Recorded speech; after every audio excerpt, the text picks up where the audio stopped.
Voilà, donc en fait la traduction de dire ça c'est le bonheur, en fait la traduction que les gens, ce qu'ils veulent exprimer, c'est en fait ça c'est mon bonheur. Parce que inconsciemment, ils acceptent que ce soit pas celui de l'autre. Donc en fait, c'est pas logique, ça n'a aucun sens de continuer à utiliser cette philosophie. Vous voyez ce que je veux dire? Ça sert à rien de continuer à dire ça c'est bon, en sachant très bien que l'autre il va dire ça c'est pas bon. Et en acceptant que pour l'autre ce soit pas bon. Donc ça veut dire que c'est pas la vérité. Ça veut dire qu'on peut pas définir la vérité avec nos sens matériels. C'est-à-dire qu'on voit tous quelque chose de différent. Pourtant, pourtant, on devrait comprendre qu'est-ce que c'est exactement.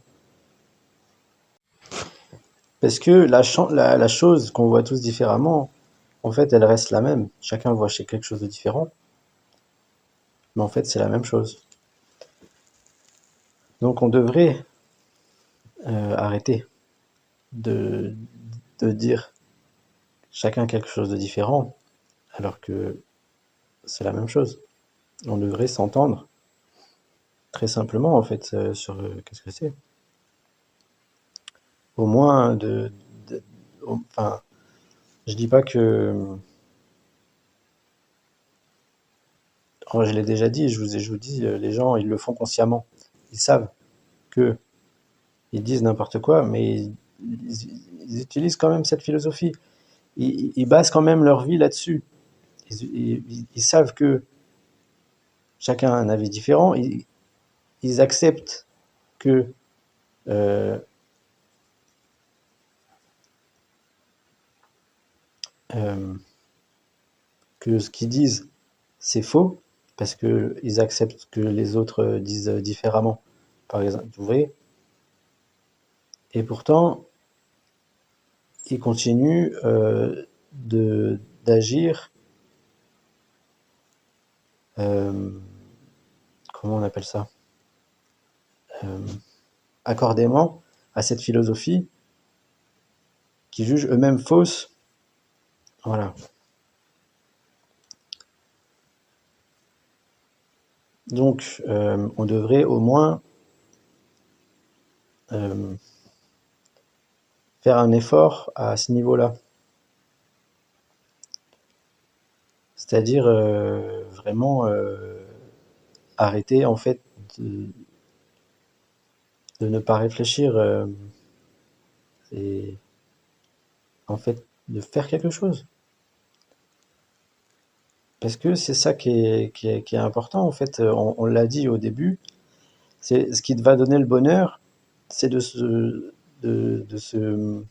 avec l'enfant qui écoute, qui il imite ses parents, il va construire une maison, il va faire, il va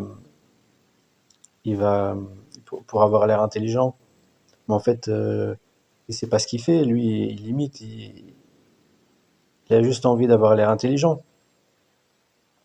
Et quand il a fini, il se rend compte, ouais, j'ai fait tout ça, mais je sais même pas qu'est-ce que je fais là.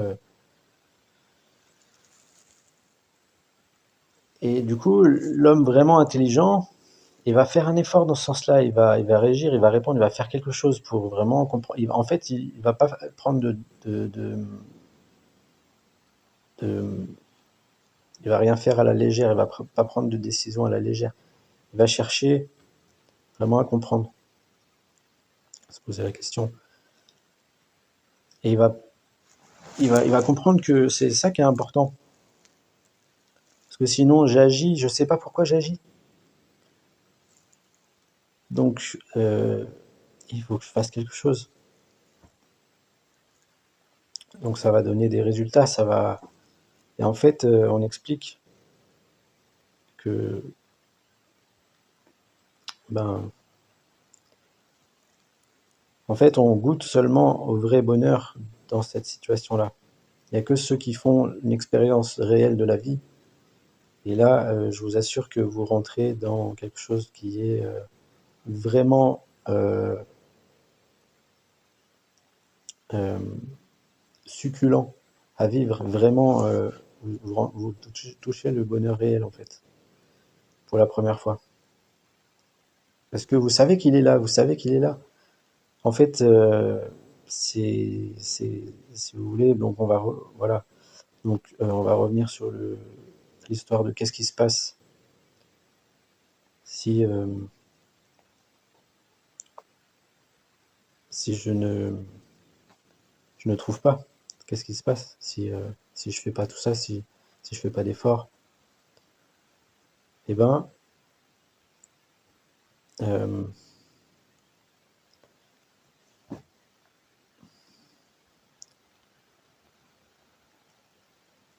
vous allez aller quelque part, dans tous les cas. C'est-à-dire que c'est un peu compliqué hein, à expliquer.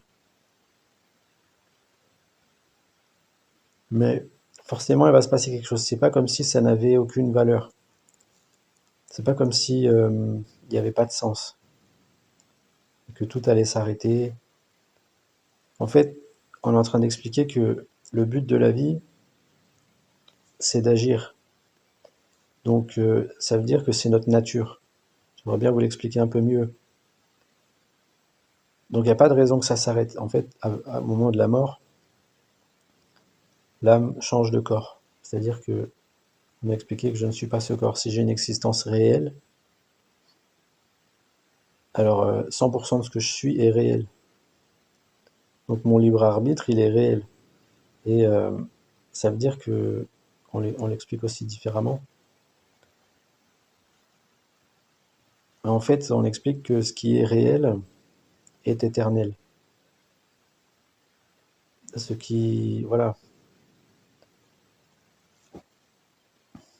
Sinon, c'est pas réel. C'est-à-dire que la réalité, elle change jamais.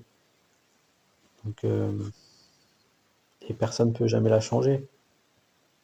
Sinon, il n'y a pas d'existence réelle. Donc, c'est pas comme ça. Il y a une existence réelle et on avance vie après vie. Et donc, vous allez avoir une forme dans votre nouvelle vie, enfin, qui va être propice suivant votre mentalité. C'est-à-dire que vous allez prendre un corps en, en vertu de votre ancienne vie. Donc, il n'y a pas que ça qui compte. Euh, Il y a, il y a aussi le... Ouais, je sais plus. Bref, donc c'est pour expliquer que en fait déjà, qu'est-ce qu'on fait là à l'heure d'aujourd'hui? Euh, si, vous voyez d'où on... Enfin, voilà, c'est pour expliquer que...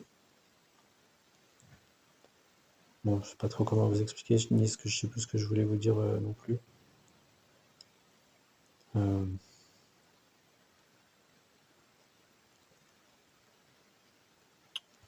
il y a des formes de vie qui sont plus ou moins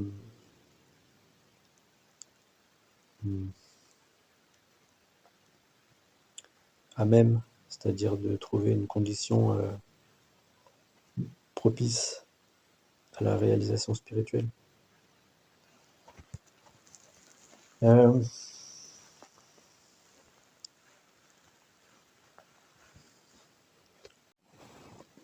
on disait que ce qui est réel est éternel, donc en fait j'existe déjà avant.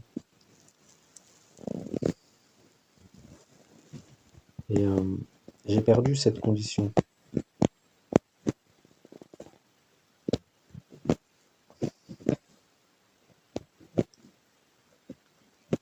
C'est-à-dire que la vie vient de la vie. Vous voyez? La vie peut pas venir de rien ou ou de quelque chose qui est mort. Euh, un petit peu comme la vérité ne peut pas avoir de naissance. Alors, on dit la vie vient de la vie. Ouais, mais si la vie vient de la vie, alors la vie vient de la vie. Donc la vie vient de la vie, donc la vie vient de la vie. Elle vient d'où la vie? Ben, elle vient de la vie. C'est pour expliquer que c'est éternel. C'est-à-dire que la vérité, la réalité ne peut pas être née. Parce qu'elle naît d'où? elle naît d'une autre réalité, qui vient d'une autre réalité, qui vient d'une autre réalité. Donc en fait, c'est expliquer qu'il n'y a pas de naissance à la vérité. La vérité ne peut pas naître. Elle est éternelle en fait, parce que c'est facile euh, si vous pouvez remonter dans le temps infiniment sans voir le début.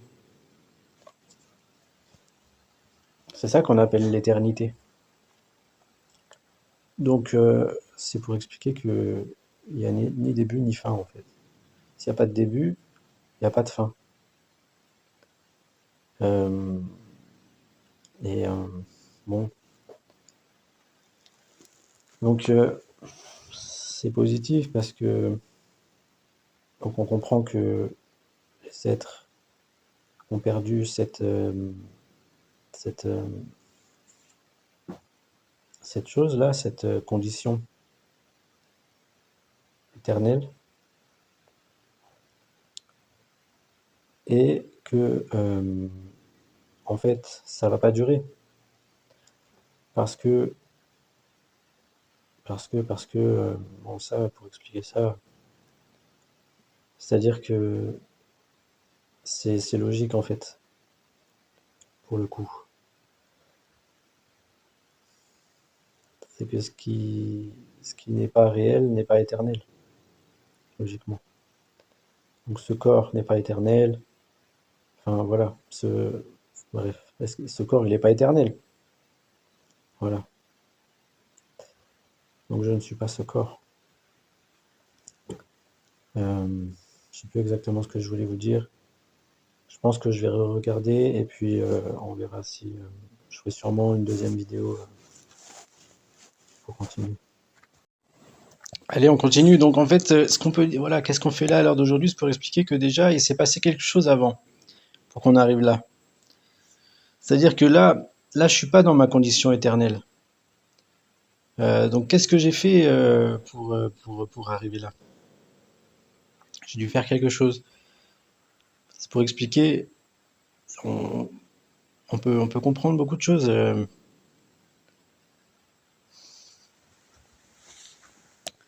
Qu'il y a là, on rentre dans le fait qu'il y a on a des relations en fait avant d'être ici, c'est-à-dire que le monde éternel, c'est un monde vivant. Comment on peut expliquer ça?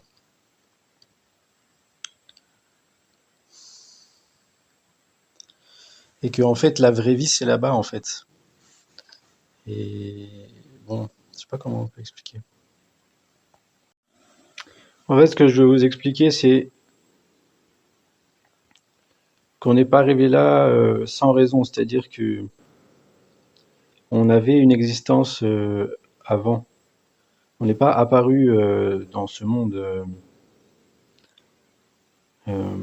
pour la première fois en fait. C'est-à-dire que il y a un autre monde où est-ce qu'on existait avant ce monde-là.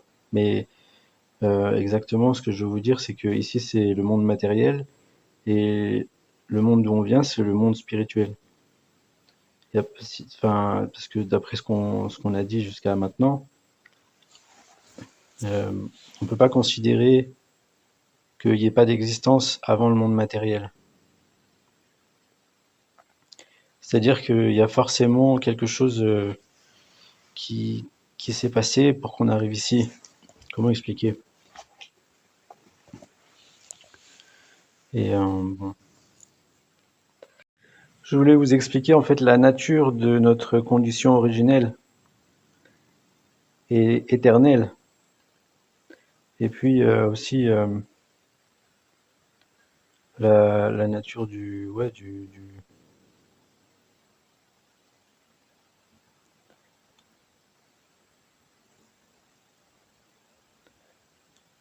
ouais, en fait, ouais, c'est ça.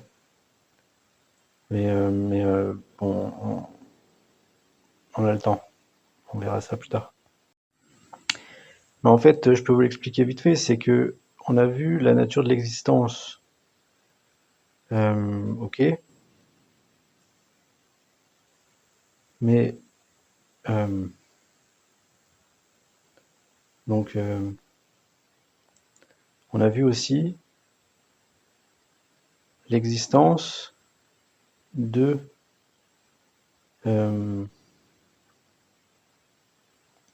la vérité absolue, la réalité. C'est-à-dire qu'il y a deux choses. Il y a nous, les êtres vivants, et il y a un principe régisseur. Donc, on revient sur le fait que c'est pas sectaire. Sectaire, ça veut dire il y a que nous qui et vous non. C'est ça une secte. Donc, je parle de ça parce que c'est intéressant dans ce cas de figure. Enfin, quand vraiment on se plonge dans l'étude, on en vient à comprendre ça en fait. Et c'est de ça qu'on parle depuis le début. C'est des gens qui vont dire non, moi j'ai compris, mais vous n'avez pas compris. Ou alors, tiens, non, il n'y a pas de sens, mais les choses sont comme ça, les choses sont comme ça. Si tu fais pas comme ça, euh, je vais te juger mauvais ou de telle manière. Donc il va se passer telle chose, attention à toi, machin, et puis fais pas ci, fais ça. Ça, en fait, c'est sectaire, c'est ça un comportement sectaire. Donc c'est pour vous expliquer que, en fait, peut-être je vous parler, on parle de la nature de l'être vivant, c'est-à-dire, et puis de la nature de l'existence, voilà, la nature de l'existence. Donc elle est régie par un principe commun, un principe unique. Et ce principe-là, quelle est sa nature? C'est-à-dire c'est la même nature que nous, c'est aussi une personne comme nous. Voilà, l'existence, en fait, elle ne peut pas prendre une autre forme que une forme personnelle avec un libre arbitre, des sens. Donc, bon, il y a plusieurs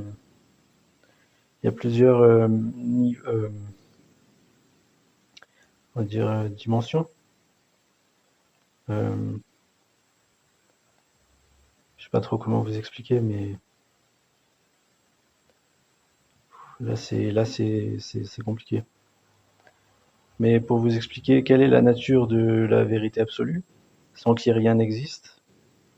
Donc nous, on existe en vertu de cette vérité ultime, suprême, et qui est elle-même une personne comme nous, mais elle, c'est la personne suprême. Euh, c'est comme ça qu'on explique. Donc, bon, en fait, si vous voulez, au lieu de vous expliquer concrètement, je vous explique vite fait. Il y a plusieurs niveaux de relations entre nous et euh, la personne suprême qui, dans le monde spirituel, euh, voit le jour à différents endroits, sous diverses formes. Donc,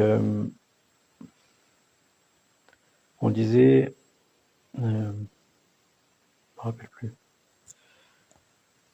En fait, c'est pour expliquer que celui qui a compris ça, peu importe de quelle race il est, peu importe de quelle espèce, de quelle planète, vous voyez, c'est, ça fait aucune différence. Et en fait, on explique que cette personne suprême, elle a la vision de chacun. Nous, on a la vision que de nous. Et en fait, on explique que c'est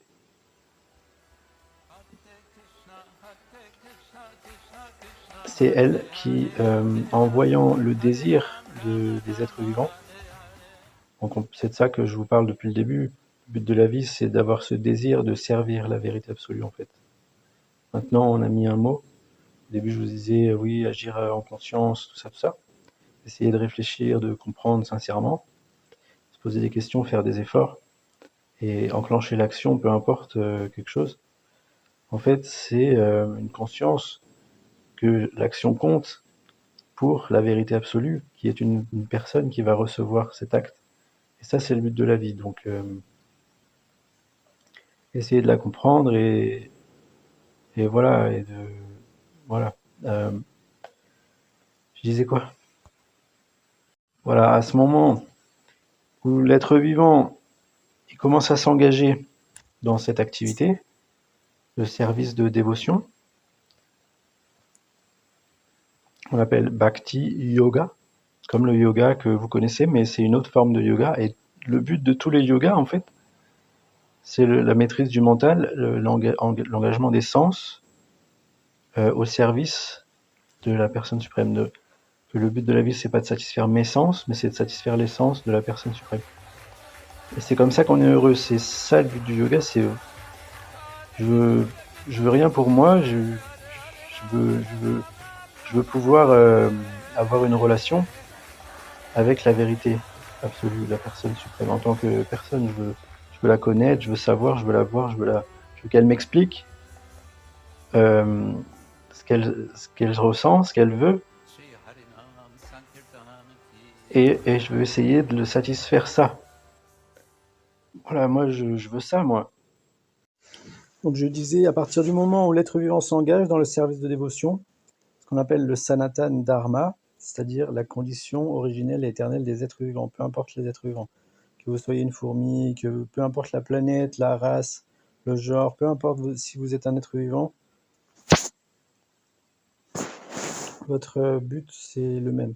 En fait, c'est-à-dire que j'ai déjà expliqué, le but c'est le même partout, tout le temps, pour tout le monde. Donc, peu importe la religion, en fait, on n'est pas sur une religion. Et je vais me fâcher avec personne, mais je vais balancer le pavé dans la mare, c'est-à-dire que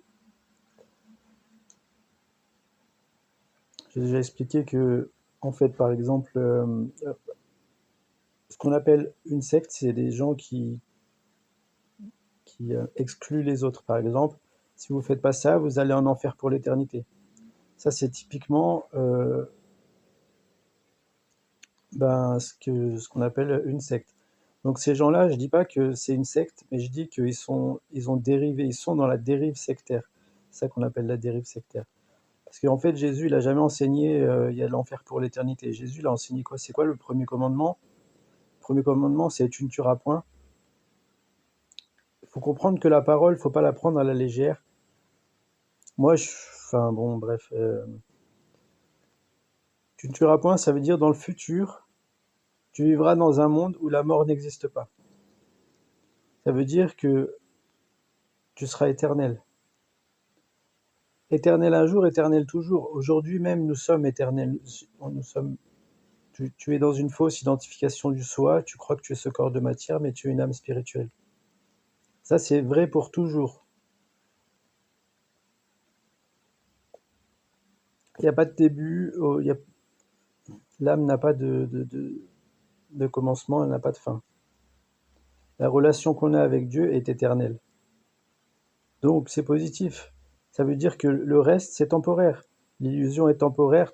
Nous reviendrons tous à notre position originelle et éternelle. Donc, quand l'être commence à s'engager dans le service de dévotion, ça va lui permettre de se rappeler sa relation avec Dieu qu'il a oubliée. C'est-à-dire que, en fait,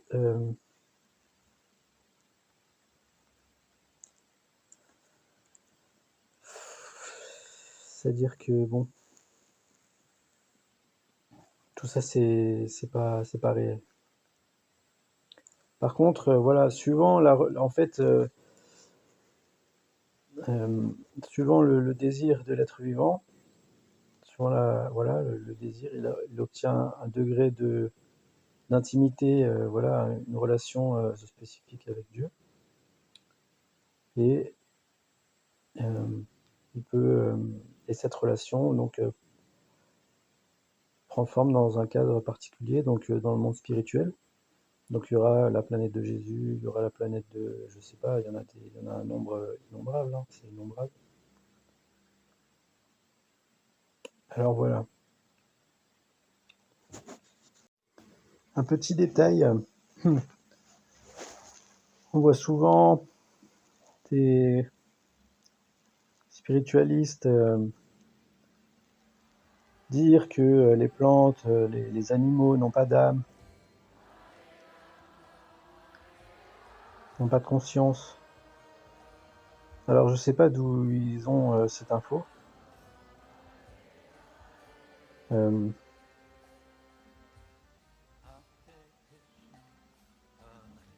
suppose que soit c'est des déductions qu'ils font eux-mêmes, soit c'est quelqu'un qui leur a dit, mais en tout cas ça vient pas d'une autorité authentique. En fait, il n'y a rien qui peut se mouvoir sans conscience. Donc la matière elle-même, que ce soit une chaise, un caillou, peu importe, à partir du moment où c'est fait de matière, il y a un mouvement à l'intérieur, c'est-à-dire que la matière va se dégrader. Donc, ça se fait tout seul ou ça se fait comment? Il y a bien un processus à l'œuvre. Ça se fait pas tout seul. Les seules choses qui sont capables de dégrader ou d'être dégradées, ben,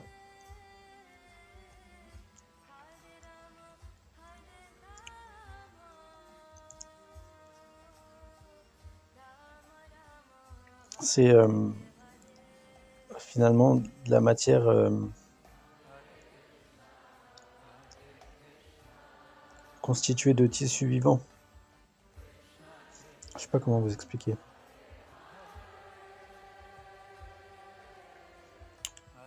Tout est temporaire dans ce monde, il n'y a rien d'éternel dans ce monde. Pour que les choses disparaissent, pour que les choses se dégradent, il faut un processus. Ça se fait pas tout seul. Et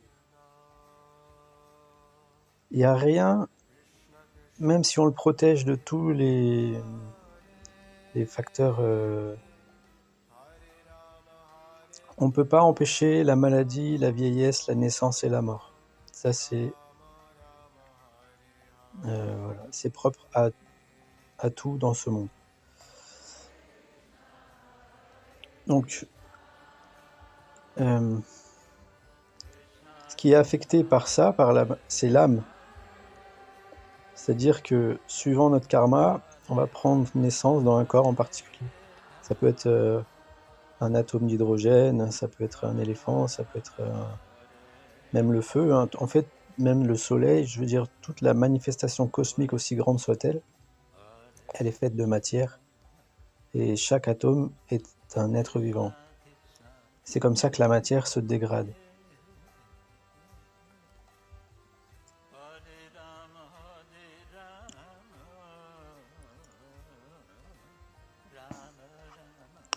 Donc, soit elle se dégrade via un processus comme le feu, comme des bactéries, comme je sais plus, il y a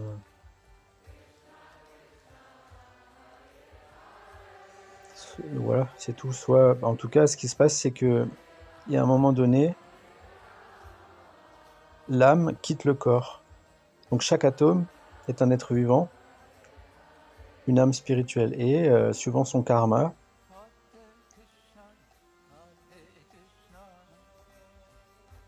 suivant je sais pas comment on peut appeler ça, à un moment donné, eh ben, elle va quitter son corps.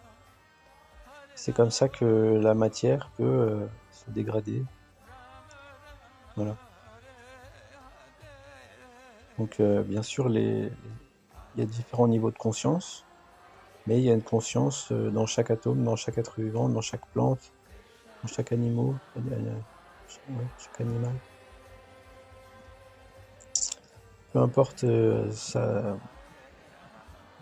localisation dans le système solaire, dans la création cosmique tout entière. Donc, c'est-à-dire que le but, c'est de retrouver la conscience spirituelle. Donc, c'est pour ça qu'on pratique. C'est pour qu'au moment de la mort, on puisse conserver ou, ou atteindre plus facilement un, un état, une compréhension spirituelle de la vie, une conscience pure ou, bon. C'est-à-dire que le but c'est de progresser vers la réalisation spirituelle. Donc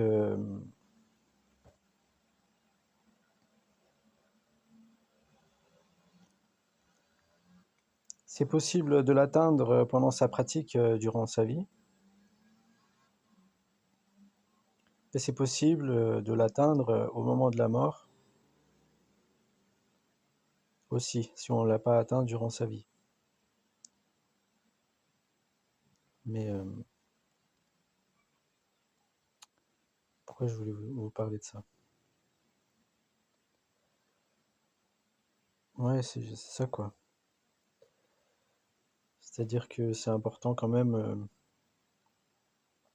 de faire des efforts de compréhension. En fait, on devrait tous vraiment analyser l'authenticité des enseignements et désirer s'engager dans le pur service de dévotion, c'est-à-dire